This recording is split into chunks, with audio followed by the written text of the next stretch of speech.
Meus irmãos, a paz do Senhor, amém? Louvado seja o nome de nosso Senhor e Salvador Jesus Cristo. Nós estamos juntos esta manhã, né? Servindo, adorando, glorificando o nome daquele que é maravilhoso. Deus forte, conselheiro, Pai da eternidade e príncipe da paz, né? É uma alegria estar junto com os amados irmãos, servindo a nosso Senhor e Salvador Jesus Cristo. Amém? Amados, louvado seja o nome de nosso Senhor e Salvador Jesus Cristo, porque Ele é Deus de misericórdia, Deus de graça, é Deus de extrema bondade para conosco, e que bênção, né? Que bênção que nós estamos na presença do Senhor. Amém? Vamos juntos, então, por gentileza, pegar a revista da nossa Escola Bíblica Dominical, que agora está num novo formato, né? Nós agora estamos no sistema bem avançado, né? Ok, Jesuá, muito bom. Então, está bom sinal, está tudo ótimo, ótimo. Isso já tranquiliza a gente. Ok. Vamos lá. Pegue, então, sua revista. Ela está em formato digital. Cada vez mais nós estamos no mundo, né, digital. Esta é a realidade. Vamos, então, para a revista online, né? E pegue aí. Veja que coisa linda. Pastor Heber colocou para a gente, né? Doutrina da imputação. E é exatamente isso que nós vamos ver esta manhã. A doutrina da imputação. O texto áureo está aqui em João, capítulo 1, versículo 29, quando diz: no dia seguinte, João viu a Jesus que vinha para ele e disse: eis o Cordeiro de Deus que tira o pecado do mundo. Eis o Cordeiro de Deus que tira o pecado do mundo. E um texto como esse é muito importante, irmãos, para a doutrina da imputação, né? E aí eu quero começar nossa querida lição fazendo algumas indagações para os irmãos. A primeira indagação é exatamente, por gentileza, olhe para a página 31 da sua revista online, tá bom? Pegue a página 31 da sua revista, olhe para o quadro que aí está, né? Este quadro te é familiar? Você se lembra deste quadro? Com certeza sim, né? Com certeza sim, o quadro é... Olha que interessante. Página 31. Deixa eu começar com você esta manhã, relembrando alguma coisa que é fundamental para nós. Quando você olha esse quadro que tem a comparação entre Adão e Cristo, é sim, é o bom quadro das duas últimas lições. Da lição anterior a esta e da lição de número 4, né? Quando você pega esse quadro, você tem Adão de um lado, Cristo do outro. E você tem na mente tudo aquilo que nós estudamos juntos da querida doutrina dos dois homens, né? Deus resolve, então, conversar com a humanidade através de representantes, porque nenhum de nós conseguiria, amado irmão, de cara conversar com Deus e, obviamente, ter dele, né? Senão a morte imediata e absoluta. Ninguém consegue entrar na presença de Deus e sair absolutamente vivo dela, né? O último que tentou alguma coisa saiu com a coxa direita, sem os movimentos normais. Eu estou falando de Jacó. Jesus, ele, através de uma teofania, aparece para Jacó para acalmá-lo, né? Porque ele estava morrendo de medo de simplesmente se encontrar com seu irmão. E aí Jesus se deixa tocar por Jacó, se deixa vencer por Jacó, porque um homem nenhum venceria a Deus, né? E diz ainda para ele, olha, vamos fazer o seguinte, eu vou trocar teu nome de Jacó para Israel, porque você, como príncipe, lutou com Deus e venceu, né? Gente, o amor de Deus é algo extraordinário. Quem é que luta com Deus e quem é que vence a Deus? Sejamos sinceros, né? Cristo ali estava como um pai que vê seu pequeno filhinho, né, vindo para cima, e aí não reage, deixa a criança vir, e a criança pensar que é forte, e a criança pensar que pode vencer o pai, né? Então, numa atitude como aquela, Cristo olha para Jacó e Cristo diz assim, agora pode ir. E é como se Cristo dissesse, se você venceu a Deus, o problema com teu irmão vai ser muito pequeno. E aí Jacó sai confiante. Gente, o que Deus tem que fazer para dar confiança para a gente, né? Gideão, Deus teve que dar provas atrás de provas, provas atrás de provas. Moisés, meu Deus do céu. Espero que Deus não precise de tantos malabarismos para fazer eu e você crermos na palavra dele, né? Então, olha que interessante. Se você parar e pensar, ninguém chegando-se perto de Deus consegue sobreviver, nós somos pecadores. Mas, em Cristo, nós temos acesso a Deus, né?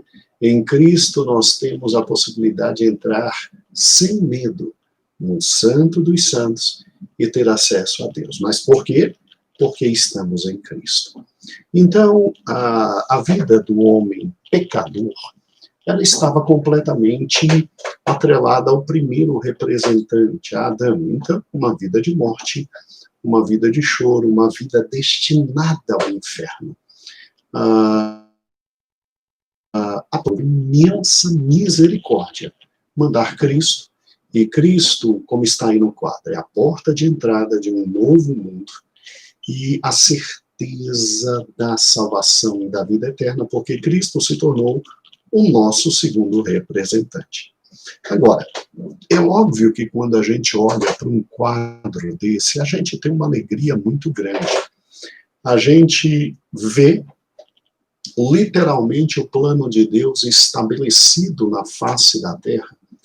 E a gente vê que para que Cristo se tornasse o último Adão, porque lembre-se, Cristo não é o segundo Adão. Porque se Cristo fosse o segundo Adão, teria a possibilidade de termos um terceiro Adão, um quarto Adão, um quinto Adão. E não é isso que a palavra de Deus nos fala. A Bíblia diz que Cristo é o último Adão. E aí, obviamente, a raça humana é vista por Deus, ou em Adão, ou em Cristo. Ou no primeiro Adão, ou no último Adão. E isso é maravilhoso. Porque Deus, de forma maravilhosa, sabia que eu e você não conseguiríamos, no dia da prestação de contas, encarar. Pastor, pelo amor de Deus, vai ter o dia da prestação de contas? Meu amado irmão, meu amado irmão, vai ter o dia da prestação de contas. Vai ter o dia em que nós chegaremos diante do Senhor. Sim, vai ter esse dia. O grande dia da prestação de contas. E não é à toa que a palavra de Deus olha para a juventude. Acho que nós temos jovens nos ouvindo essa manhã e diz assim, olha, anda pelo caminho da vida, vai ser feliz, vai se regozijar, vai ser alegre, depressão, cabisbaixismo, choraminguice, não combinam com a juventude, de forma definitiva não. Né? Então, vai ser alegre, vai viver, vai caminhar pelos caminhos que te fazem bem, te trazem alegria, mas saiba que por tudo o Senhor te chamará à prestação de contas. E sejamos francos, todos nós queremos o dia da prestação de contas. E aí, qual é o problema? O problema é o seguinte, você diante de um Deus justo, justo, justo, santo, santo, santo, sobra o quê? Sobra o quê? Pensa comigo. Diante de um Deus justo, justo, justo, santo, santo, santo, no dia da prestação de contas, sobra o quê? Você vai ter o que alegar para ele? Você vai ter o que para falar para ele? Você e eu teremos o que para apresentar para ele? Vai ter gente que vai, nesse dia, inclusive, chegar e dizer assim, olha, peraí, em teu nome eu expulsei demônios, em teu nome eu curei enfermos, em teu nome eu fiz isso. Vai apresentar um currículo vitae maravilhoso. E Jesus simplesmente vai olhar para a cara deles e vai dizer, eu não vos conheço. Apartai-vos de mim, todos vós, que praticais a iniquidade. Veja, tome muito cuidado, meu amado irmão, minha amada irmã, porque se você parar e pensar, no dia da prestação de contas, ninguém te impede de estar na presença do Senhor e você vai falar o que diante de um Deus que é santo, santo, santo, justo, justo, justo.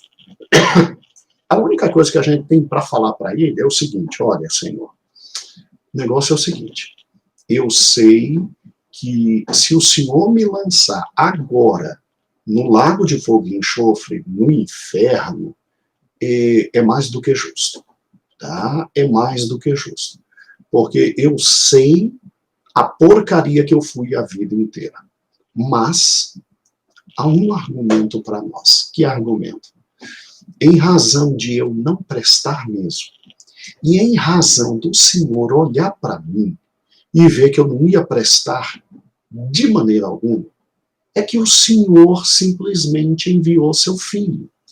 E enviando o seu filho simplesmente se tornou o segundo Adão, e eu quero lhe lembrar algo maravilhoso, que o Senhor mesmo disse, que quem estivesse no segundo Adão, que quem recebesse a mensagem do Evangelho, entendesse e discernisse aquilo que estava no segundo Adão, e se escondesse no segundo Adão, seria uma nova criatura.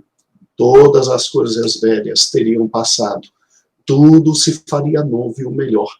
Nenhuma condenação mais haveria para esta vida. Então, irmãos, que bom nos enviou o segundo Adão. Porque em razão do segundo Adão existir, é que nós vamos para o céu. É em razão de Cristo ter encarnado e se tornado um de nós e obedecido completamente a Deus, é que Deus pôde pegar um outro homem, diferente do primeiro homem, do primeiro Adão, e Deus pôde jogar nesse homem toda a sua ira. Peraí, pastor, está me vendendo que ideia? Não estou te vendendo uma ideia, eu estou falando algo sério. Deus tem o direito de pegar a mim e pegar a você e arrebentar. Deus é extremamente justo se ele pegasse todos nós e jogássemos todos nós no lago de fogo e enxofre. Pode ficar tranquilo.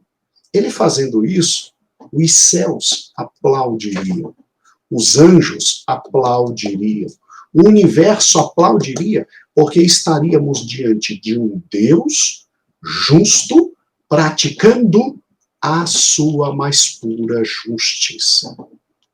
Só que esse Deus justo, ele é amoroso.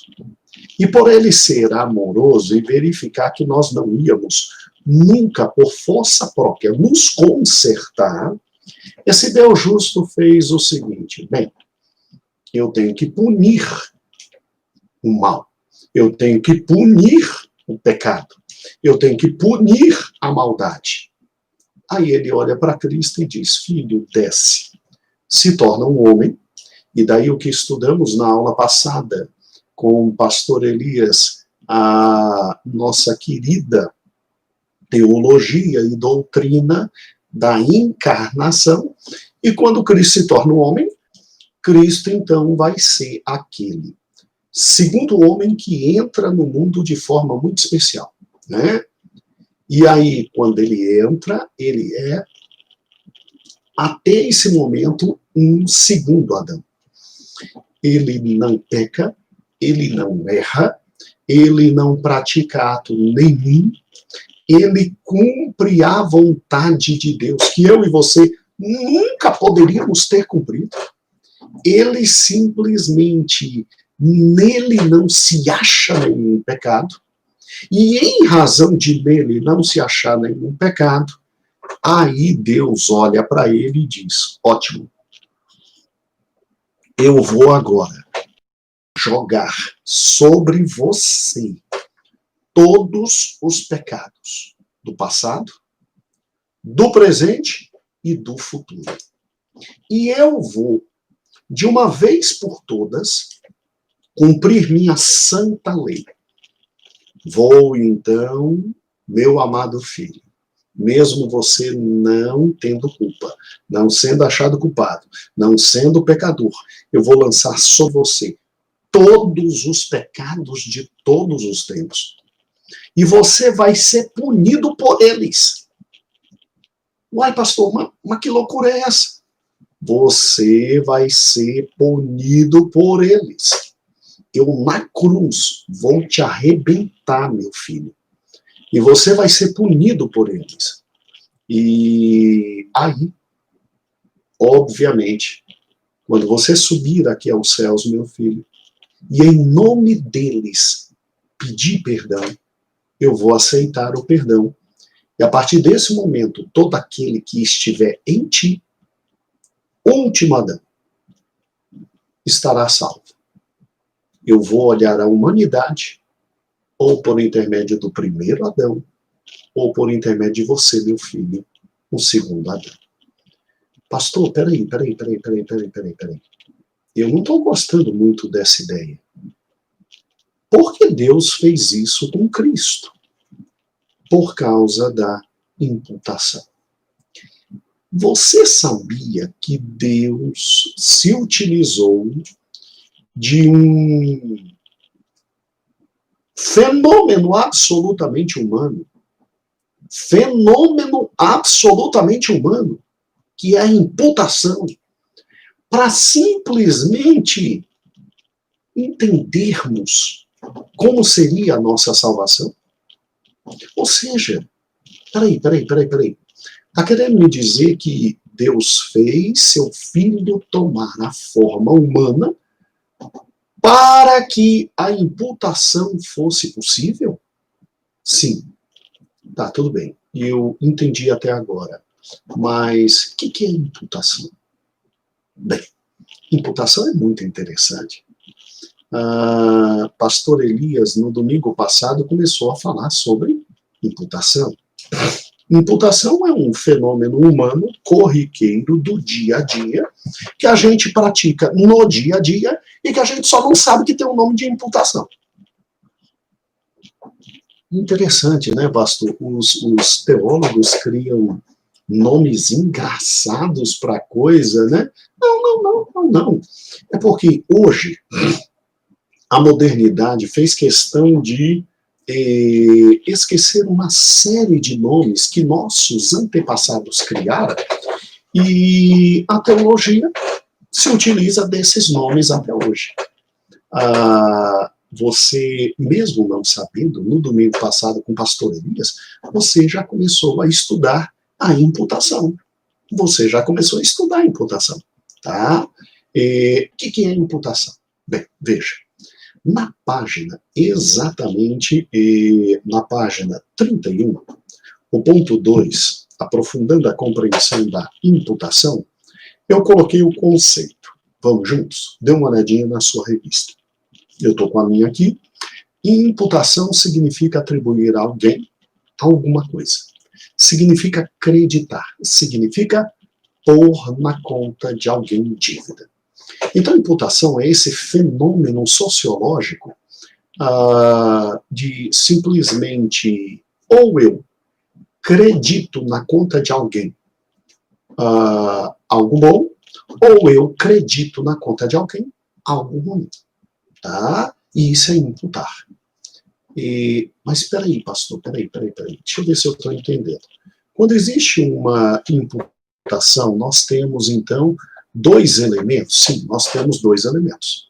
Nós temos o elemento que não tinha direito nenhum e que foi imputado a ele alguma coisa boa, ou então o elemento que não tinha obrigação nenhuma e sobre ele foi imputada alguma coisa horrível. Imputada alguma coisa horrível. Compreendi, pastor. E pode me dar exemplos? Lógico que sim. Nós estamos juntos numa escola bíblica dominical. Vamos lá. Veja que interessante.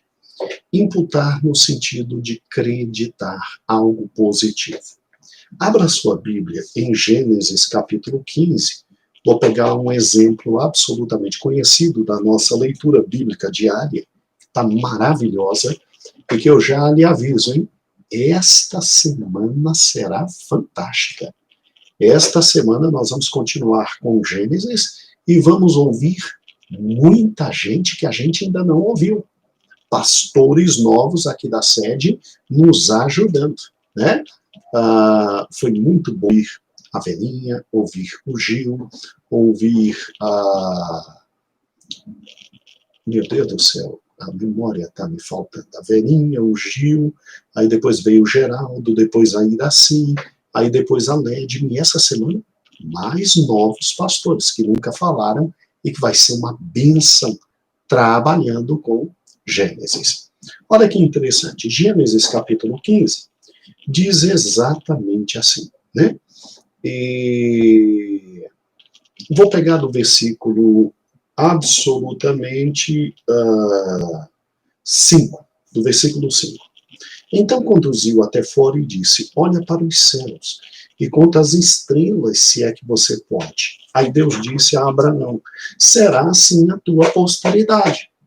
E aí Abraão, mesmo aqui estando com os seus 85 anos, ele creu em Deus. E olha que interessante, versículo 6 diz, e creu no Senhor, e isso lhe foi imputado por justiça.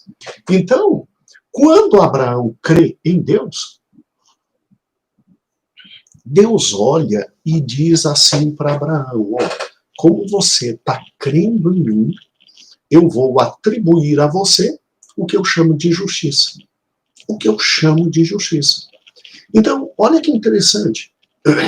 A imputação, ela é exatamente este ato interessante de simplesmente você acreditar a alguém alguma coisa que ele não tinha possibilidade de ter. Isso é imputação. Você acreditar a alguém alguma coisa que ele não podia ter.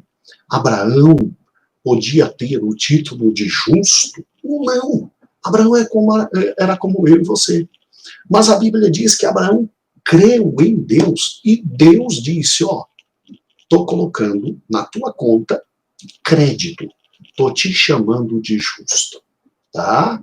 Isso no plano espiritual. Agora, vou lhe dar um outro exemplo que vai te ajudar bastante a entender como era comum o mundo no tocante à imputação. Abra Filemon. Filemon é uma carta que está antes de Hebreu. Abra Filemon. Ele está antes de Hebreus. Paulo está preso. Paulo conhece um senhor na prisão, né? Um senhor na prisão chamado Onésimo. E Onésimo, meu amado irmão, ele era um escravo fugitivo. Ele tinha fugido de um crente chamado Filemon. E aí Paulo ganha Onésimo na cadeia. E aí, quando Paulo ganha Onésimo na cadeia, Paulo manda Onésimo voltar a Filemon, e Paulo manda esta carta a Filemon. Olha que lindo, olha que lindo. E então, Paulo explica tudo o que aconteceu, que ganhou Onésimo lá na cadeia, que Onésimo foi útil para ele. E aí, no versículo 17, Paulo diz assim: se, portanto, tu me consideras companheiro, recebe-o. Recebe o escravo fujão que te deu prejuízo. Recebe o escravo fujão como se fosse a mim mesmo. Agora o versículo 18, como é fantástico. E se algum dano te fez, ou lhe deve alguma coisa, lança tudo em minha conta. Ou seja, se algum dano ele te fez, imputa a mim. Imputa a mim. Joga todo o prejuízo que esse animalzinho fez com você a mim. Então, olha que interessante, amados irmãos, o que é a imputação? A imputação nada mais é do que um ato benigno, maravilhoso, fantástico, de alguém assumir a dívida do outro, ou de alguém dar a outro algo imerecido. Isso é imputação. Então, olha que interessante. Quando o querido Abraão acreditou em Deus, creu em Deus, o que a Bíblia diz? A Bíblia diz que ele creu em Deus e isso lhe foi imputado por justiça. Deus deu a ele algo que ele... Mas Deus olhou para ele e disse, eu vou te dar algo. Eu vou imputar, eu vou colocar na tua conta a justiça. Agora, a imputação, ela não era tão conhecida como creditar na conta dos outros o que ele não merecia. É porque Abraão foi nosso pai na fé, e eu preciso de Abraão para as minhas finalidades no final da aula. Então, bota na cabeça o que é imputar. Imputar, em primeiro lugar, é colocar na conta do indivíduo aquilo que ele não merecia. Agora, imputar é também, e aí o mais comum, é você simplesmente, tendo misericórdia dos outros, pegar uma conta que os outros têm e você pagar. É isso. Imputar é isso. Imputar é, eu vendo no mercado X, aí de repente a Jussara, que está conosco essa manhã, aí a Jussara, por misericórdia, sabe que eu não posso pagar, e ela chega lá no dono do mercado, onde ela tem crédito, onde ela está bem, e ela diz assim, Gedeãozinho não pode pagar a conta dele, imputa a mim. Jussara, o que você está fazendo? Você está dizendo, coloca na minha conta, porque eu vou te pagar. Agora, Jussara, o dono do mercado só vai botar na sua conta por quê? Porque você tem crédito. Porque você tem crédito. Então, um outro exemplo. Vamos lá. Imputação tem esses dois aspectos. Esse aspecto de misericórdia, de simplesmente olhar e dizer, ninguém cobre mais fulano de tal, porque eu é que agora vou pagar a conta dele. E imputação tem um outro lado. Por exemplo, Marcelo, que nos está assistindo hoje, estamos orando por você, Marcelo. Gente, orem pelo Marcelo. Ele estava fazendo um trabalho, ele caiu da escada e arrebentou a coluna. Então, orem pelo Marcelo. Vamos lá. E Marcelo, que está nos assistindo hoje, então, Marcelo é riquíssimo, Marcelo é cheio de bens, Marcelo está sobrando para ele dinheiro. E aí ele sabe que a minha conta no banco está negativa. Aí ele simplesmente olha para mim e diz, não precisa fazer nada, fica tranquilo. Ele vai lá e imputa, ele acredita. E o que eu tenho que fazer para ele de volta? Nada, ele só foi lá e simplesmente pegou e colocou na minha conta uma grande quantia. suprir minha necessidade e me abençoar. Então, imputar é isso. Imputar no normal, no dia a dia, é você dizer: fulano de tal está te devendo? Coloca na minha conta porque eu é que vou pagar. Agora, excepcionalmente, imputar é você acrescer a alguém o que ele não tinha porque você quer. Porque você quer. Esses dois são os sentidos de imputar. A imputação sempre foi muito normal nos tempos antigos. Ela não é normal hoje, né? Quem é que hoje vai chegar no mercado e verificar com o dono do mercado se um amigo dele está devendo e dizer, ele não vai pagar, quem vai pagar sou eu. Ninguém vai fazer isso, né? Não está sobrando dinheiro. A coisa está difícil, né? A coisa está difícil. Agora, nos tempos de Cristo era muito normal. Por isso que Paulo simplesmente fala de Onésimo a Filemão e diz assim, recebe, tem misericórdia, porque tudo que ele te deve, óbvio que Filemão devia muito para Onésimo, tudo que ele te deve, eu vou aí e eu vou pagar. Peraí, pastor, mas por que alguém faria isso por outro? Puro amor. Normalmente, quem faz isso pelos outros é pai e mãe por filho, quando tem.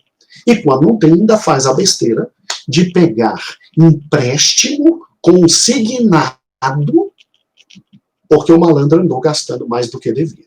Normalmente é assim, tá? Normalmente é assim. Mas quando não há relações filiais, a imputação é feita por puro amor.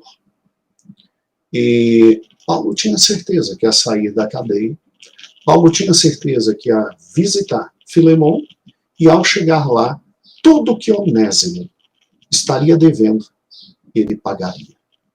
Ele pagaria. Amados irmãos, abra Gênesis capítulo 3, porque você vai ver algo agora impressionante. Quando você pega Gênesis capítulo 3, que você olha o que ali acontece, ali ocorre a primeira imputação. Meu Deus, pastor, mas como Gênesis é rico? Sim, Gênesis é muito rico. Quando Deus olha para o homem e para a mulher e diz assim, então vocês pecaram. E que o diabo está sorrindo, porque o diabo estava lá no Gênesis. Você acha que o diabo ia perder a cena colossal de ver Deus matando na hora o homem e a mulher? Porque o diabo ouviu. O diabo ouviu. O diabo, depois que o homem foi criado, a mulher foi criada, o diabo ouviu quando Deus falou a Adão. Não come da árvore, porque no dia que você comer, certamente morrerás. Certamente morrerás. E aí é óbvio, né? É óbvio que a antiga serpente, Satanás, no dia da queda estava lá, de camarote sentado. O diabo não tem o que perder. O diabo estava rindo quando Adão e Eva caíram. O diabo estava rindo. Quando Jesus se aproximou e faz a pergunta, onde vocês estão? Rapaz, o diabo sabia que Jesus sabia onde eles estavam. O diabo estava de camarote, né? Ele estava lá na serpente, sentado na árvore, só aguardando e rindo. E rindo. É interessante que a punição para a serpente, em relação ao homem e à mulher, é muito pouca.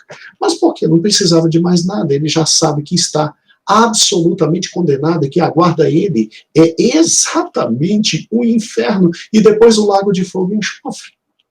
Então, olha que interessante, o diabo estava de camarote esperando, é agora que a coisa vai ficar feia. E de camarote ele estava feliz da vida, aguardando então a morte do homem e da mulher. Quando de repente Deus faz algo que ninguém espera.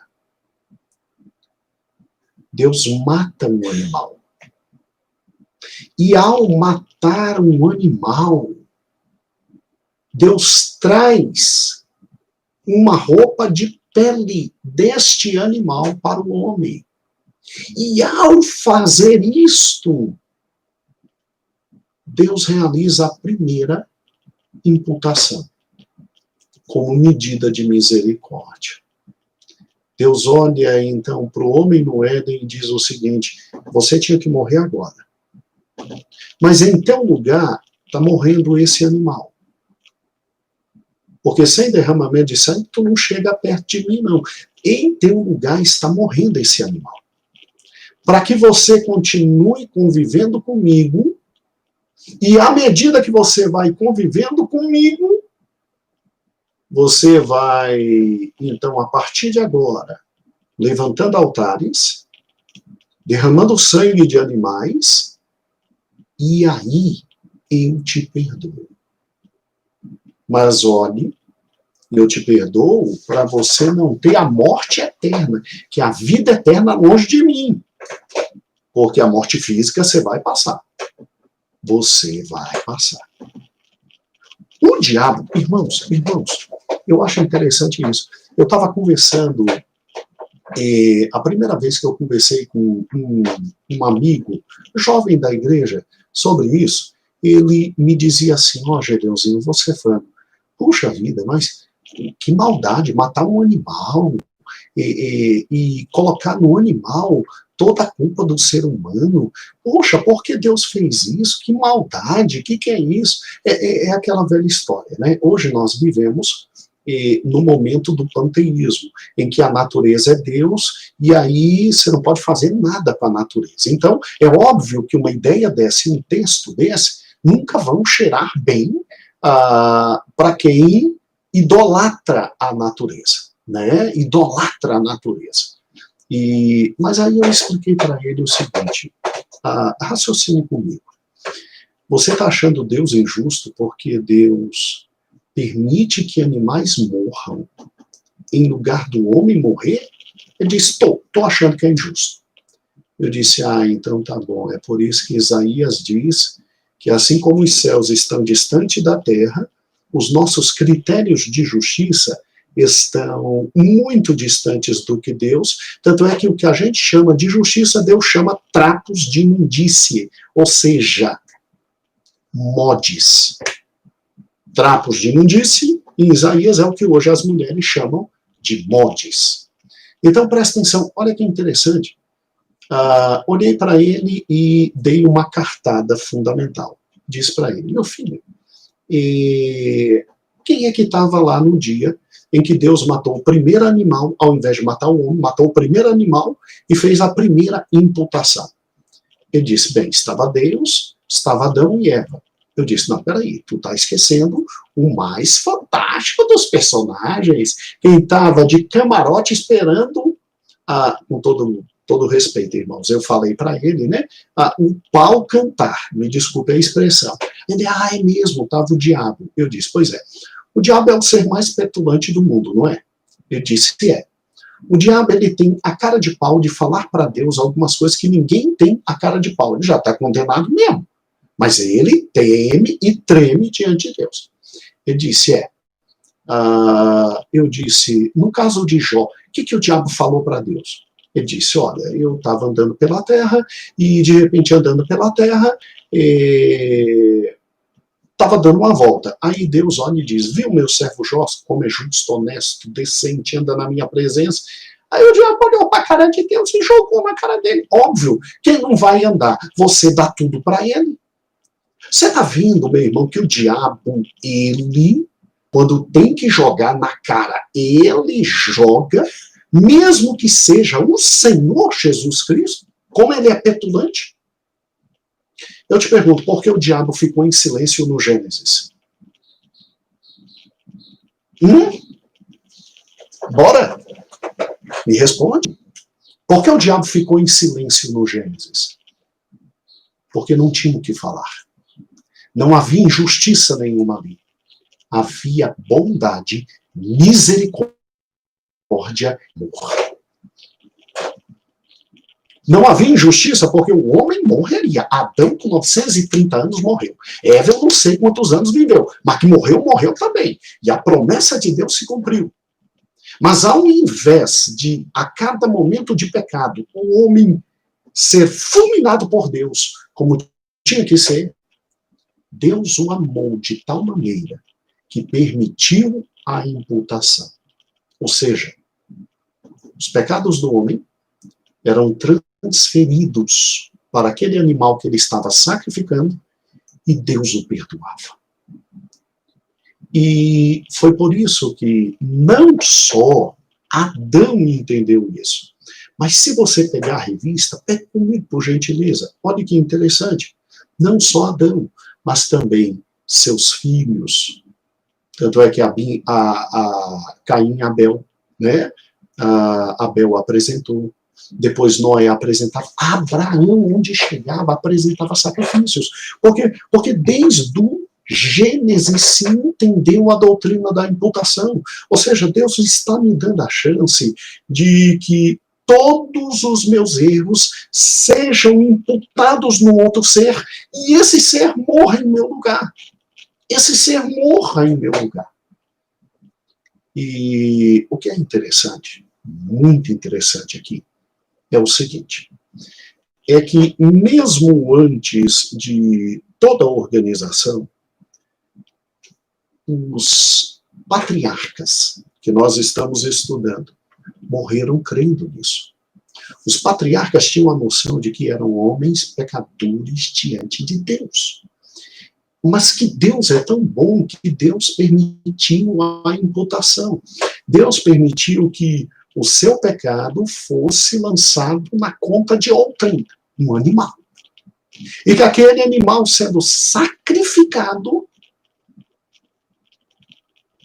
perdoaria os pecados deles. E eles foram para o túmulo, crendo que foram perdoados, porque esta era a palavra de Deus. Isso é tão real, que quando você pegar o segundo quadro da sua lição, aí na página 32, olha que fantástico, olha que fantástico. Quando você pega o segundo quadro aí, você vê perfeitamente a questão de Levítico e, agora sim, um conjunto de leis sobre sacrifícios por pecados. Olha que interessante.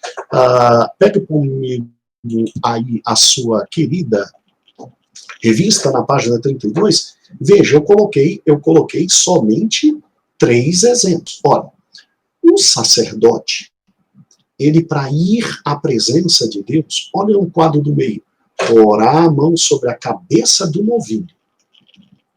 O povo, todos os anciãos da congregação, tinham que ir colocar a mão sobre o novilho, transferindo exatamente o pecado para ele.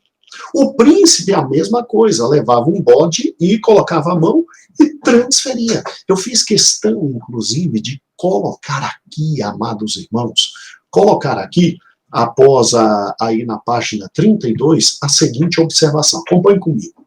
Aqui estão apenas 3 exemplos e propositadamente destacamos em sublinhado o fato de colocar as mãos sobre o animal a ser sacrificado. Você sabe o que significa isso? Ao estudar todos os sacrifícios, o único que não havia necessidade de colocar as mãos era o das aves. Nos demais, a mão do adorador era colocada sobre o animal a ser sacrificado. E aí vamos para o próximo parágrafo, que é lindíssimo. Tal gesto simbolizava 2 coisas: a identificação do ofertante com o sacrifício e a transferência de algo para o sacrifício. O que a gente estava transferindo? A imposição de mães, simbolicamente, transferia o pecado e a culpa para o animal que morria no lugar do pecador. Deus ensinou isso para o homem desde o jardim do Éden. E se desde o jardim do Éden o diabo assiste, o diabo não fala nada quanto a isso, é porque havia um ato perfeito da parte de Deus. Aí lá vamos eu e você reclamar porque o animalzinho está sendo sacrificado em lugar do homem. Não, meu irmão. Ali havia a misericórdia, a graça, a bondade e o amor de Deus. O amor de Deus. Mas pastor, peraí. Mas era um animal inocente que estava indo para o sacrifício, pastor. Era um animal inocente que estava indo para o sacrifício. Aí o indivíduo colocava a mão, transferia. Coloca uma coisa na cabeça. Você já viu que a Bíblia diz que o adorador colocava a mão? O adorador levava. O adorador, sabe por quê? No Velho Testamento se apresentavam os sacrifícios como ato de adoração? Porque eu estava glorificando a Deus, porque quem tinha que morrer, eu. E quem estava morrendo, o animal, porque ele deixou. E se ele deixou, é perfeito. E se ele deixou, não há culpa. Se ele deixou, não há erro. E é óbvio que ali estava havendo a imputação. Você estava colocando na conta de um inocente os erros dos outros. Agora, pare e pense o que Paulo fez. Paulo diz, os erros todos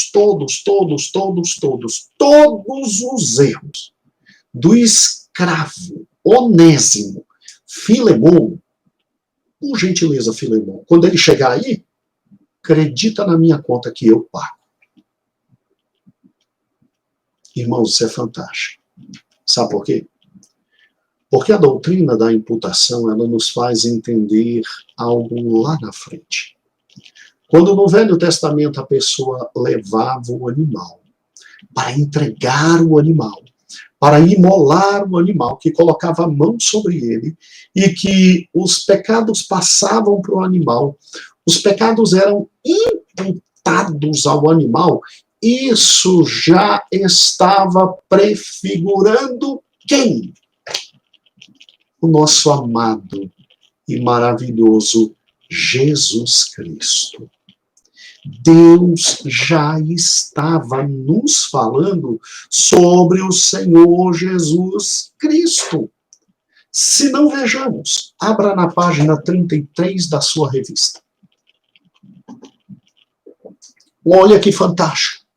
Quando você pega a página 33, 34, 33, no finalzinho, exatamente no ponto 2.2. 33 no finalzinho, exatamente no ponto 2.2.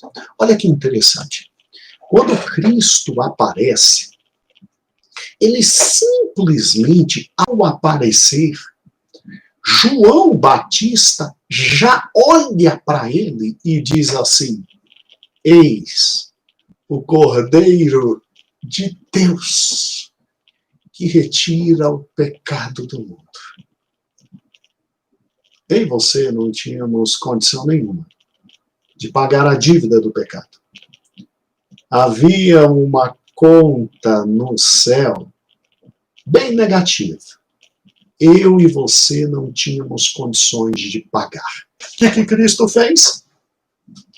Cristo disse, olha, Pai, está consumado. Paulo, quando analisa a morte de Cristo na cruz, diz que o escrito de dívida foi rasgado na cruz.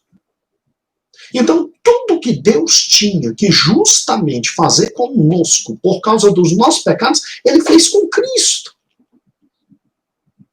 Mas espera aí, por que ele fez com Cristo? Porque Deus, o Pai, resolveu imputar a Cristo todos os nossos pecados. Todos os pecados da humanidade. Todos os pecados do passado, do presente e do futuro foram colocados sobre Cristo na cruz. Daí porque a morte tão cruenta. Irmãos, até o alienado do governador romano da Judéia, Pôncio Pilatos, olhou e tentou de toda forma livrar Cristo, porque não via nele erro, dolo nenhum. Mas não via nele nem erro, nem dolo nenhum. Ele chegou ao ponto de dizer, eu vou dar uma surra nele, mas vou dar uma surra nele para satisfazer esses judeus. Mas arrebentou Cristo. Não foi brincadeira, não. arrebentou Cristo. A tradição diz que o chicote romano, ele tinha nas suas pontas ossos de animais, para quando tocassem no ser humano, isso aqui se dilacerava na hora, ficando exposto, em primeiro lugar, os músculos. Na segunda vez, ficava exposto os ossos. Arrebentaram Cristo. Arrebentaram Cristo. Por quê? Porque eu e você tínhamos que ser arrebentados. Porque eu e você desprezávamos o Senhor Deus de todo o nosso coração. Porque a humanidade vivia de forma absolutamente alienada. E aí Deus tinha que derramar sua ira sobre alguém. E eu e você nunca suportaríamos. Nós não suportaríamos a ira presente e a ira futura. Porque você não tem dimensão do que talvez seja viver num futuro sem Deus. Talvez nem eu tenha. Mas eis o Cordeiro de Deus que tira o pecado do mundo.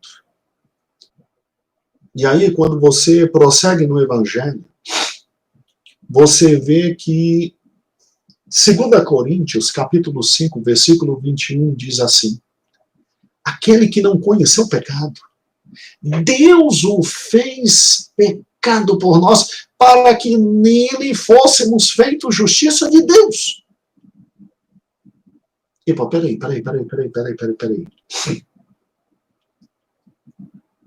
Então todos os meus erros foram imputados a Cristo? Foram. O Pai resolveu acreditar os erros da humanidade todos em cima de Cristo, sim. E punir a humanidade toda em Cristo, sim. Vem cá. Cristo fez isso porque era submisso ao Pai, né? Não. Ele fez isso por amor a mim e a você. Em João 10 ele diz: o bom pastor dá as suas vidas pelas suas ovelhas. O bom pastor dá a sua vida pelas suas ovelhas. Quando no Velho Testamento havia o sacrifício de animais, isso falava do dia da cruz. E o dia da cruz foi o momento histórico mais belo da humanidade, porque no dia da cruz ocorreu a grande imputação. Pegue comigo, por gentileza, lá na página 34. Lá na página 34. Pegue na página 34. Vamos lá? Olha que interessante. Quando você pega a página 34, pegue a primeira parte de amarelo que aí está na página 34. Vamos ler juntos. Eu raramente leio alguma coisa com os irmãos, gosto mais de explicar, mas eu leia junto agora comigo. Chegamos agora ao momento histórico da grande imputação. Cristo, o Cordeiro de Deus, foi levado à cruz e sobre ele foram imputados, imputados todos os pecados de todos os tempos. Assim ele carregou todos os nossos pecados em seu corpo, como está em 1 Pedro, capítulo 2, versículo 24. Irmãos, olha o que Deus fez. Por isso Cristo se tornou homem. Para que um homem morresse por todos os homens. Para que um homem sofresse por todos os homens. Então, é aquela velha história. Por que Paulo simplesmente tem carinho suficiente por um homem chamado Onésimo e diz a Filemon, tudo que ele der, fica tranquilo, eu vou aí, eu vou pagar. Por quê? Porque ama. Porque Deus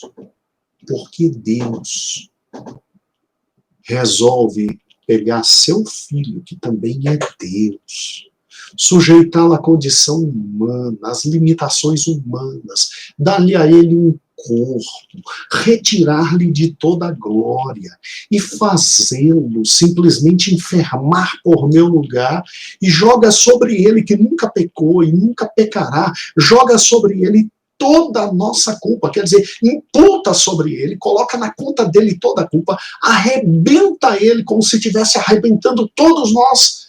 Por que ele faz isso? Porque Deus amou o mundo de tal maneira que enviou o seu Filho unigênito para que todo aquele que nele crê não pereça, mas tenha a vida eterna. Agora, porque Cristo se subordina a tudo isso, porque ele se permite se tornar homem, porque ele se permite receber todos os pecados, e mesmo não sendo pecador, não é porque Cristo recebe os pecados que se torna pecador, não. Porque ele se permite receber e ele se permite sofrer aquilo que nós tínhamos que sofrer. Por uma razão simples. Porque ele diz, não há maior amor do que esse, do que alguém dar a vida por seus amigos. Por seus amigos.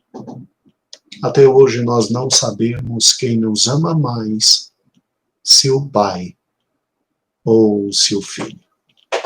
Só que agora é muito mais fantástico. Muito mais fantástico. Que questão é essa, pastor? É algo que ninguém esperava. Algo que ninguém esperava aconteceu. Vá comigo. Bem devagar. A dupla imputação. Como assim, pastor? Algo que ninguém esperava aconteceu. A dupla imputação. Eu e você esperávamos que Cristo viesse e morresse em nosso lugar para que a gente não tivesse o inferno e a morte eterna? Não, ninguém esperava. Então isso é o que a gente chama de graça, de misericórdia e de glória de Deus. Ninguém esperava.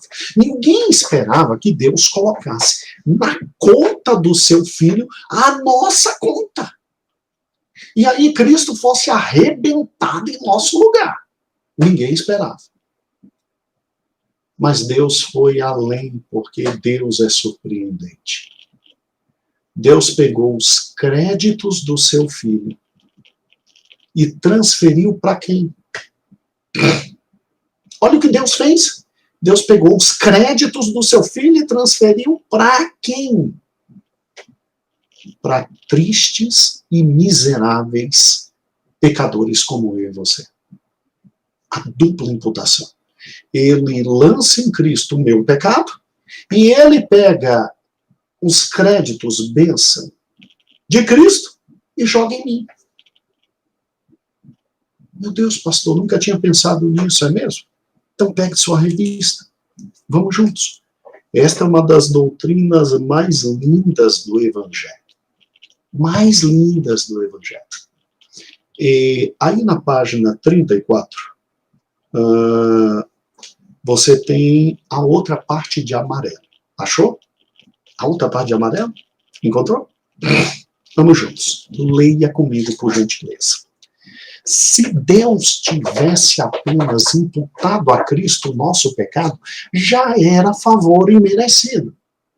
Não é verdade? Mas ele foi além. Ele imputou a nós a justiça do seu Filho amado. Ele deu a nós o que nós não merecíamos. Cristo obedeceu o Pai em tudo. Cristo foi extremamente justo. Aí sabe o que Deus faz? Deus lança sobre ele o nosso pecado e Deus pega a justiça dele e lança sobre nós. Deus fez o que ninguém esperava. por ele ter lançado a justiça de Cristo em nós, tudo que Cristo é, tudo que Cristo vai herdar, tudo que Cristo tem, passou a ser nosso também.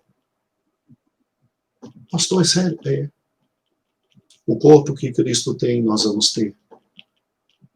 Um nome glorioso na eternidade, nós vamos ter.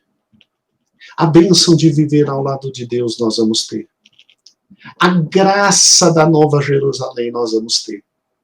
A vida eterna de gozo e alegria, nós vamos ter. Lê comigo. Vou ler de novo. Se Deus tivesse apenas imputado a Cristo os nossos pecados, já era maravilhoso, que a gente não ia para o inferno. Mas Deus fez mais. Deus imputou a nós a justiça de Cristo. Então, quando Deus olha para nós, vê Cristo. E aí o que é de Cristo é nosso. Olha o que Deus fez. Deus pegou e disse, filho, você é o cabeça, mas eles são o teu corpo. Você já pensou nisso? Você já pensou que você é o corpo de Cristo? Isso é imputação positiva. É Deus dando os créditos de Cristo a você. Porque se você é o corpo, ele é o cabeça, eu nunca vi uma cabeça andar sozinha, a não ser em filmes de terror. Normalmente a cabeça anda com o corpo. É por isso que onde Cristo estiver, nós vamos estar juntos. Deus olha para Cristo e diz, filho, tu és como uma videira. Eu não sou a videira, mas eu sou o ramo que está na videira. Eu sou o ramo que está na videira.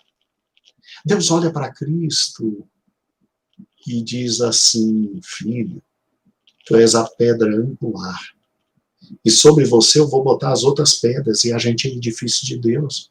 A gente é eternamente grudado a Cristo e acabou. É por isso que quem está em Cristo, nova criatura é, as coisas velhas passaram, tudo se fez novo. É por isso que nenhuma condenação há naqueles que estão em Cristo Jesus. É porque toda a conta foi paga, mas muito mais do que isso, tudo que é reservado a Cristo agora é reservado a nós, porque o Pai resolveu simplesmente dar tudo que ele queria dar para o filho, para nós também, inclusive o direito de ser filho. É por isso que nós temos um novo Pai. Irmãos, lê comigo de novo, pela última vez, eu prometo. Se Deus tivesse apenas imputado a Cristo nossos pecados, já era favor e merecido, mas ele foi além, imputou a nós a justiça do seu Filho. O primeiro fato nos torna limpos de toda a iniquidade. Que primeiro fato? Ele ter imputado o nosso pecado a Cristo. Mas não nos torna justos, impedindo-nos de ter acesso aos céus. Então, se Deus fizesse só a primeira imputação, que ninguém tinha direito, já nos tinha tirado do inferno, mas não dava acesso ao céu.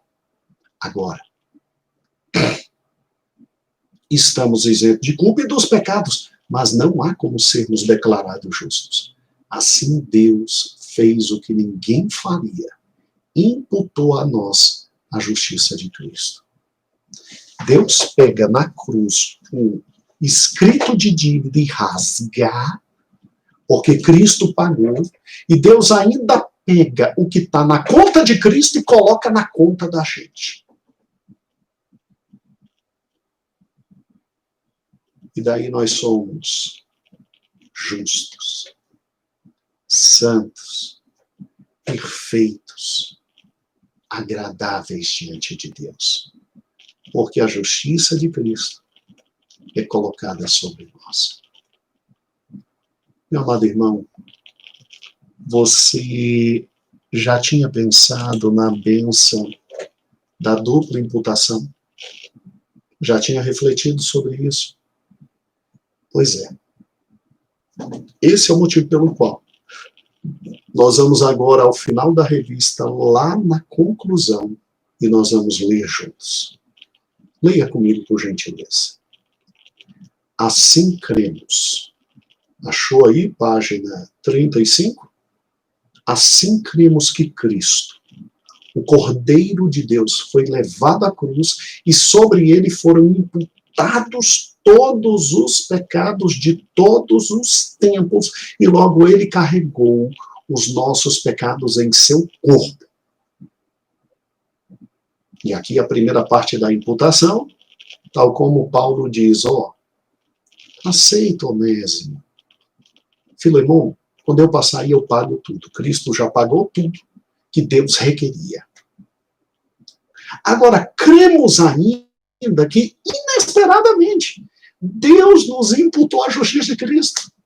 Deus resolveu nos ver em Cristo. Deus resolveu pegar todo o crédito da conta bancária de Cristo e botar na nossa conta.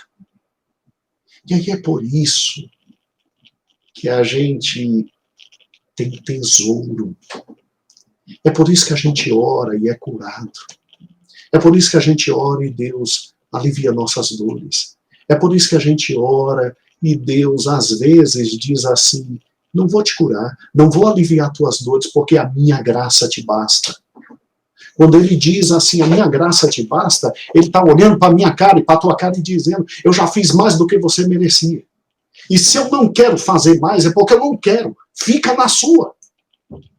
E diz que ele está sendo injusto. Avisa para mim que ele está sendo injusto. Você entendeu o que significa a minha graça te basta? Eu já te dei mais do que você merecia. Muito mais. Agora, ele coloca os méritos de Cristo em nós. Cremos ainda que inesperadamente Deus nos imputou a justiça de Cristo. Todos os méritos de Cristo são creditados a nós. Cremos na dupla imputação. Cristo leva nossos pecados e Deus atribui a nós a justiça de Cristo. E nós somos vistos justos perante Deus. Justos perante Deus. Que Deus é esse, né? Que Deus é esse? Gostou? Então você não perde por esperar, é na próxima semana. Na próxima semana, que coisa formidável vai ser nossa escola bíblica dominical. Tá?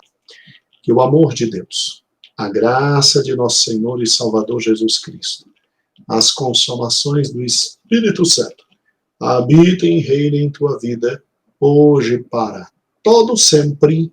Amém. Deus te abençoe, fique com Deus e, por gentileza, já vai estudando a nova lição e recordando e pensando essa semana inteira na bênção da imputação. Criançada, programação para vocês agora. A paz, Senhor.